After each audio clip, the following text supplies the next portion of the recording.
अभी तक हमने देखा कि किडोमा हैरान हो गया था अपने चाइल्डहुड एनिमी चैंग को देखकर, क्योंकि इन दोनों के बीच कभी नहीं बनती। उल्टा ये दोनों हमेशा एमी के बर्थडे पर एक दूसरे से लड़ाई करते हैं या फिर कंपटीशन करते हैं। एमी चैंग से पूछती है कि तुम्हें किसने इनवाइट करा, तो तब वो बोलता है कि मैं हर साल तुम्हारी बर्थडे पार्टी में आता हूँ, इसलिए मुझे तुमसे मिलने के लिए इन्विटेशन की ज़रूरत नहीं। और फिर अपना लाया हुआ प्रेजेंट एमी तक पहुँचाता है, जो कि एमी ने एक्सेप्ट कर लिया। और फिर वापस से चैंग और किडोमा एक दूसरे को घूरने लगे। शिन की फ्रेंड पूछती है कि आखिर ये लड़का है कौन, तो तब शिन ने बताया कि चैंग, एमी और किडोमा तीनों बचपन से साथ में रहे हैं, जहां चैंग स्टार्टिंग से एमी को पसंद करता आया है, लेकिन एमी को स्टार्टिंग से सिर्फ किडोमा पसंद था, ना कि चैंग, जो बात चैंग को पसंद नहीं थी। इसलिए चैंग की किडोमा के साथ बनती नहीं। चैंग शुरू से लेकर आज तक कोशिश करता आया है किडोमा से जीतने की, लेकिन वो कभी किडोमा से जीत नहीं पाया। एमी के लास्ट बर्थडे पर किडोमा एंड चैंग के बीच ब्लो कंपटीशन हुआ था कि कौन सबसे पहले हॉट पॉट को ठंडा करता है, जहां चैंग ने काफी कोशिश करी थी, लेकिन तब भी वो किडोमा से हार गया था। इसलिए उसको एज ए पनिशमेंट किडोमा ने बहुत ही ज्यादा स्पाइसी मीट पीस खाने के लिए दिया था, जिसे खाकर उसकी बुरी हालत हो गई थी।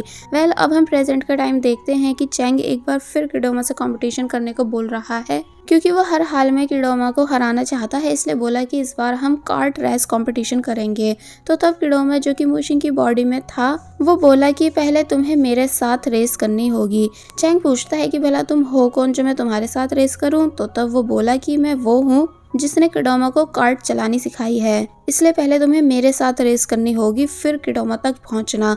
मुशिंग भी बोल देती है कि हाँ, पहले तुम्हें इसे हराना होगा, फिर मेरे तक आना। तो वहीं दूसरी तरफ से शिन भी मुशिंग का सपोर्ट करने लगी कि हाँ, कोई भी इजीली हमारी बॉस मुशिंग को हरा नहीं सकता है। तो तब चैंग को रेस के लिए मानना ही पड़ा। अब हम देखते हैं कि कैसे किडोमा और मुशिंग रेस कॉम्पिटिशन के लिए रेडी हैं और नीचे आ रहे थे। तो वहीं चैंग भी रेडी होकर आ चुका था। और अगर बात की जाए बाकी सब की, तो वो सभी ऊपर से इन्हें देख रहे होते हैं। किडोमा चैंग को देखते हुए बोला कि तेरी वजह से मेरा लव कन्फेशन खराब हुआ है, इसलिए तुझे तो मैं छोड़ूंगा नहीं।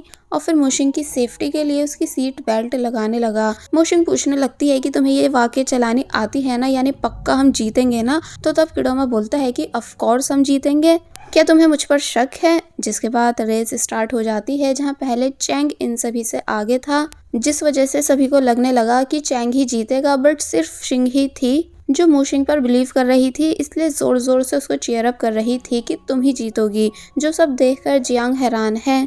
अब हमें दिखाया जाता है कि चैंग पहले तो आगे था, लेकिन मुशिंग ओवरटेक कर लेती है, जिस वजह से अब वो आगे हो चुकी थी। और अब क्योंकि वो आगे थी, इसलिए इजिली रेस भी जीत गई। शिन काफी ज्यादा खुश हुई ये सब देखकर, इसलिए जोर जोर से चिल्लाने लगी। तो तब जियांग बस उसे देखता ही रह गया कि अब ये कितनी ज्यादा बदल चुकी है, या कहो कि वो शिन को लाइक करने लगा है। किडोमा और मुशिंग जब आते हैं, तो तब सभी लोग जोर जोर से मुशिंग का नाम पुकार रहे थे, जो सब देखकर मुशिंग इमोशनल होने लगी, यानी कि उसकी आईज में टेयर्स आ गए। इसलिए वो किडोमा से बोलती है कि मैंने कभी नहीं सोचा था कि इतने सारे लोग एक साथ मेरे नाम को जोर जोर से पुकारेंगे, इसलिए तुम्हारा थैंक्स किडोमा। किडोमा बोलता है कि बस थैंक्स, यानी मुझे तो हक चाहिए। और फिर सभी के सामने हाथ आगे करके खड़ा हो जाता है। तो मुशिंग इतनी ज्यादा खुश थी कि किडोमा को पूरा उठा ही लेती है और उसे गोल गोल घुमाने लगी। किडोमा मन ही मन में बोलता है कि पर बस मैंने तो हक करने को कहा था, पर चलो ये भी अच्छा है। और फिर खुद भी खुश होने लगा। तो वहीं सभी लोग और भी ज्यादा सरप्राइज रह गए इन दोनों को ऐसा करते हुए देखकर, इसलिए शॉकिंग साउंड देने लगे और खुश भी थे, सिर्फ एमी को छोड़कर। चैंग भी यहाँ आया, जो कि गुस्से में नजर आ रहा है रेस को हारने के बाद। अब नेक्स्ट सीन में हम देखते हैं कि किडोमा, जो कि वापस से विग लगा रहा था और उसे ठीक कर रहा था, तो तब मुशिंग यहाँ आई और बोली कि मुझ पर शॉर्ट हेयर भी क्यूट लगते हैं। तो ये सुन वो खुश होने लगा और बोला कि देखा, मुझे पहले पता था तुमको एक न एक दिन मेरा हेयर कट पसंद जरूर आएगा। और फिर पूछने लगता है कि वैसे चैंग कहाँ है। मुशिंग बताती है कि उस तरफ। तो तब वो उसके पास जाने लगा। अब हम देखते हैं कि चैंग कैसे रेडी है सभी के सामने पनिशमेंट लेने के लिए। और फिर जब जैसे ही वो नीचे बैठकर सॉरी बोलने वाला था, बट किडोमा उसे नीचे बैठकर माफी मांगने से मना कर देता है और मुशिंग से बोला कि तुम इसके साथ कुछ भी कर सकती हो। तो तब मुशिंग पहले तो गुस्से से चैंग की तरफ देखती है और फिर केक उठाकर चैंग के पास आने लगी। सभी को लगता है कि ये केक चैंग के फेस पर मारा जाएगा, यहाँ तक कि चैंग को भी ऐसा ही लग रहा था, लेकिन ऐसा होता नहीं, बल्कि मुशिंग वो केक चैंग को एज ए पनिशमेंट खाने के लिए बोलती है। तो ये सुन सभी लोग हैरान रह गए, इंक्लूडिंग चैंग, कि क्या बस इसको खाना है। इसलिए पहले वो उसे टेस्ट करता है जिसके अंदर कुछ भी नहीं था, इसलिए इमोशनल होकर बोलने लगा कि ये फर्स्ट टाइम है जब तुमने मेरे साथ काइंड बिहेव करा है। तो तब मोशिंग उसके फेस पर से क्रीम क्लीन करती है और बोलती है कि आराम से खाओ। तो तब वो और भी ज़्यादा इमोशनल हो गया। सभी लोग हैरान हैं कि क्या ये दोनों सालों पुरानी दुश्मनी को ख़त्म कर रहे हैं कि तभी किडोमा सभी के सामने मोशिंग का हाथ पकड़ता है एंड उसे अपने साथ यहाँ से ले गया। तो तब सभी ने शॉकिंग साउंड दिया क्योंकि सब लोग समझ पा रहे हैं कि ज़रूर इनके बीच कुछ तो चल रहा है। पर अब इससे पहले कि कोई और क्वेश्चन कर पाता, इसलिए शिंग जल्दी से खड़ी हो गई, सभी का ध्यान किडोमा और मोशिंग पर से हटाने के लिए, और बोली कि मैं सॉन्ग सिंग करना चाहती हूँ। तो ये सुन जियांग भी जल्दी से खड़ा हो जाता है और पूछने लगता है कि क्या मैं भी तुम्हारे साथ सॉन्ग सिंग कर सकता हूँ। जिस बात को सुन सभी लोग अब इन दोनों के लिए शॉकिंग साउंड देने लगते हैं। तो तब शिन शर्माने लगी। अब दिखाया गया कि किडोमा और मोशिंग साथ में हैं, जहां किडोमा स्टार्स देखते हुए बताता है कि देखो वो स्टार कितना अलग है जिसकी लाइट सबसे ज्यादा कम है। मोशिंग उस स्टार को देखती है और फिर कहने लगती है कि ये तो ठीक मेरी तरह है, क्योंकि पहले मैं भी इसी तरह सभी के बीच में रहती थी लेकिन दिखती किसी को भी नहीं थी। तो तब किडोमा समझाता है कि देखो माना इस स्टार की लाइट कम है लेकिन हम तब भी इसे देख पा रहे हैं, और क्या तुम्हें पता है कि यह स्टार मेरा फेवरेट भी है। और फिर मोशिंग से बोलने लगा कि तुम मेरी फेवरेट स्टार हो मोशिंग, जिसके अलावा मुझे कभी कोई और दिखाई नहीं देता, यानी मेरे लिए सिर्फ तुम सबसे ज्यादा स्पेशल हो जिसको मैं पसंद करता हूँ। मोशिंग बुरी तरह शॉक रह गई इस बात को सुनकर, इसलिए किडोमा को बस देखती ही रह जाती है, बिकॉज वो अच्छे से समझ पा रही है कि किडोमा अपनी फीलिंग्स उससे कन्फेस कर रहा है कि वो उसको कितना ज्यादा लाइक करता है। इसलिए वो बिना कुछ बोले बल्कि बुरी तरह नर्वस होकर यहाँ से भाग गई। किडोमा समझ नहीं पाया कि आखिर ये चली क्यों गई। फिर तभी शिन यहाँ आई और पूछती है कि क्या रहा। तो तब वो बताने लगा कि पता नहीं, वो भाग गई। तो तब शिन समझाती है कि तुम फिक्र मत करो, किडोमा जरूर शर्मा गया होगा इसलिए वो यहाँ से चला गया। तो ये सुन वो बोलता है कि अच्छा ऐसा है। अब हम मोशिंग के पेरेंट्स को देखते हैं जो कि परेशान है कि मोशिंग अभी तक घर आई क्यों नहीं। इसलिए डैड बोले कि आज तो मैं मोशिंग से बात करके ही रहूंगा कि अभी से डेटिंग के चक्कर में नहीं पड़े। और फिर जब जैसे किडोमा वापस घर आ गया तो तब उसे डैड अकेले में बात करने के लिए ले जाते हैं, ये बोलकर कि चलो वॉक पर चलते हैं। और फिर जब ये दोनों साथ में थे तो तब डैड ने काफी चीजें समझाई कि देखो मैं समझ सकता हूँ कि इस एज में ऐसा होता है कि हमें जब कोई अच्छा लगता है तो उससे हद से ज्यादा प्यार होने लगता है, यानी सब सेम मेरे साथ भी हुआ था जब मैंने तुम्हारी मॉम को पहली बार देखा था। किडोमा मोशिंग के फादर से उनकी लव स्टोरी पूछने लगा तो तब वो बताते हैं कि मैं टीनेजर था एंड मुझे सॉन्ग सिंग करना पसंद था, तो बस इसी के थ्रू मैंने तुम्हारी मॉम को इम्प्रेस करा एंड अपना बना लिया। और फिर सॉन्ग सिंग करके दिखाते हैं। किडोमा बोला कि वाओ डैड, आपको तो सिंगर बनना चाहिए था। तो तब वो कहते हैं कि हाँ मैं चाहता तो था पर बन नहीं पाया क्योंकि मुझ पर काफी सारी जिम्मेदारियां थी एंड मुझे अपनी फैमिली को खुश भी तो रखना था। किडोमा कहने लगता है कि आप और मॉम दोनों साथ में काफी ज्यादा खुश हो। तो तब वो बोले कि हाँ मैं, तुम और तुम्हारी मॉम,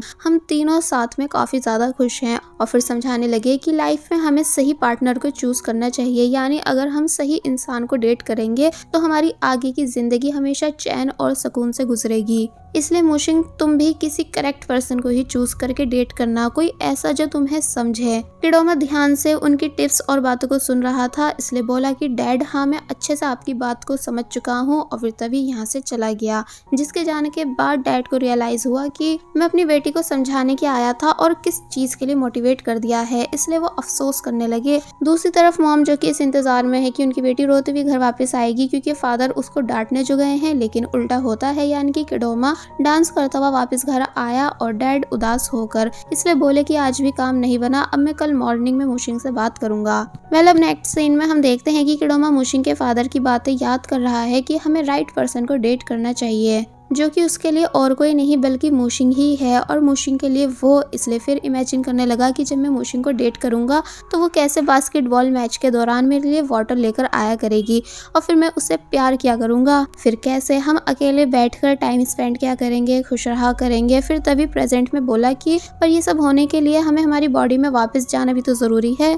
जो कि पता नहीं हम कब जाएंगे। और वहीं अगर बात की जाए मोशिंग की तो वो भी काफी ज्यादा खुश थी इन्हीं सभी बातों को याद करते हुए कि किडोमा ने कैसे मुझसे अपनी फीलिंग्स कन्फेस की, इसलिए बार बार शर्माने लगती है और खुश भी हो रही थी। फिर याद करती है कि तभी किडोमा मेरे लिए परेशान हो गया था जब बुलिस का बॉस मुझसे मिलने आया था, क्योंकि उस टाइम किडोमा को मेरी फिक्र हो रही थी एंड उसे बिल्कुल अच्छा नहीं लग रहा था मेरा किसी और से बातें करना। और तभी वो उस दिन मुझसे पूछ रहा था कि कौन ज्यादा मैनली है, मैं या फिर रियो, क्योंकि किडोमा हमेशा मेरे मुंह से खुद की तारीफ सुनना चाहता है। तभी उस दिन वो ये चीज भी पूछ रहा था कि मैं सबसे पहले रियो को बचाऊंगी या फिर उसको, क्योंकि किडोमा चाहता है कि हमेशा मेरी पहली चॉइस वो रहे। इसलिए वो हमेशा जेलस भी होता था जब जब मैं रियो की तारीफ करती थी। और फिर मोशिंग इन्हीं सभी बातों को सोच सोच कर खुश होने लगी बिकॉज वो हैप्पी है किडोमा के लव कन्फेशन को सुनकर। इसका मतलब मोशिंग भी किडोमा को पसंद करने लगी थी। जिसके बाद अब हमें किडोमा दिखाया गया जो कि मोशिंग के लिए लव लेटर लिख रहा है कि वो मोशिंग के लिए कैसा फील करता है।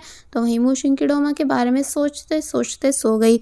तो वहीं दूसरी तरफ किडोमा भी सो जाता है और फिर इन दोनों को फाइनली एक साथ सेम ड्रीम आया जहां ये दोनों देखते हैं कि ये दोनों अपनी अपनी बॉडी में हैं एंड किडोमा मोशिंग को प्रपोज कर रहा है एंड प्रॉमिसेस भी कि हमेशा उसको प्रोटेक्ट करेगा। तो ये सब सुनकर मोशिंग खुश होने लग जाती है कि तभी दिखाया गया कि मॉर्निंग हो चुकी है एंड जब जैसी किडोमा ने अपनी आईज ओपन करी तो पता चला कि उसका भाई ठीक उसके सामने था। इसलिए पहले तो वो हैरानी से पूछता है कि तुम यहाँ कैसे। तो तब रियो ने बताया कि मैं तो तुम्हें ब्रेकफास्ट के लिए उठाने आया था। और फिर जब रियो यहाँ से चला जाता है तो तब किडोमा ने रियलाइज करा कि वो फाइनली अपनी बॉडी में वापस आ चुका है। इसलिए वो काफी ज्यादा खुश हो गया एंड बेड पे खड़ा होकर डांस करने लगा। फिर सोचता है कि इसका मतलब मोशिंग ने भी वही सेम ड्रीम देखा होगा जो मैंने देखा, जिसके अंदर वो स्माइल कर रही थी जब मैंने उसे प्रपोज करा था। इसका मतलब वो मेरे प्रपोजल को एक्सेप्ट करने वाली है। इसलिए ये सब सोच सोच कर किडोमा और भी ज्यादा हैप्पी हो जाता है। फिर हमें मोशिंग दिखाई गई जो भी जब जैसे उठी तो वो भी सरप्राइज रह गई कि क्या मैं फाइनली अपनी बॉडी में वापस आ चुकी हूँ, यानी ये कोई सपना तो नहीं है। और फिर तभी वो भी बेड पे खड़े होकर डांस करने लग जाती है क्योंकि वो कब से चाह रही थी अपनी बॉडी में वापस आना या कहो अपनी लाइफ में वापस आना। फिर तभी उसको किडोमा का लिखा हुआ लेटर भी मिल गया जिसे वो खुशी से रीड करती है, जिसमें ये लाइंस भी थी कि अगर कभी हमारी बॉडी वापस से एक्सचेंज नहीं हुई तो मैं तब भी तुमको हमेशा पसंद करूंगा क्योंकि मुझे तुम्हारी सॉल से प्यार है। तो तब ये सब रीड कर मोशिंग और भी ज्यादा खुश होने लगी। बाहर पेरेंट्स जो कि अभी तक इस बात पर अटके हुए हैं कि हम आज मोशिंग से सब बातें क्लियर करके ही रहेंगे। और फिर जब जैसी मोशिंग बाहर आई तो यहाँ वो आज भी उसे कुछ भी नहीं बोल पाए क्योंकि मोशिंग अपने पेरेंट्स और घर को देखकर रोना शुरू कर देती है कि उसने उन सभी को कितना ज्यादा मिस करा, यानी अपने पेरेंट्स को, मॉम के खाने को, डैड की बातों को, पूरे के पूरे घर को, यहाँ तक कि आंट लिन को भी। अपने यार्ड में आकर वो और भी ज्यादा खुश होने लगी, डांस करने लगी और आंट लिन को चिल्ला चिल्ला कर बताने लगी कि वो उन्हें भी मिस कर रही थी। तो तब मोशिंग के पेरेंट्स कंफ्यूज हो गए कि आखिर इस लड़की को हो क्या गया है। और वहीं अगर बात की जाए किडोमा की तो वो जब जैसे स्कूल जाने के लिए नीचे आया तो तब उसके फादर एंड उसका भाई उसको प्यार से देख रहे थे। और फिर तभी मॉम बाहर आई जो कि किडोमा से कहती हैं कि चलो पहले ब्रेकफास्ट कर लो, लेकिन वो उनके हाथ को झटक देता है और इन तीनों को काफी नफरत की नजर से घूरने के बाद यहाँ से चला गया, जिसकी इस बिहेवियर को देखकर सभी शॉक रह गए, यानी किसी को भी कुछ समझ नहीं आया कि आखिर किडोमा को हो क्या गया। यहाँ तक कि डैड को बहुत ही ज्यादा गुस्सा भी आने लगा। और बस फिर इसी सीन के साथ पार्ट 14 यहीं पर एंड हो जाता है। There was a time when you had me falling to the ground. For next part, please subscribe my channel and hit the bell icon.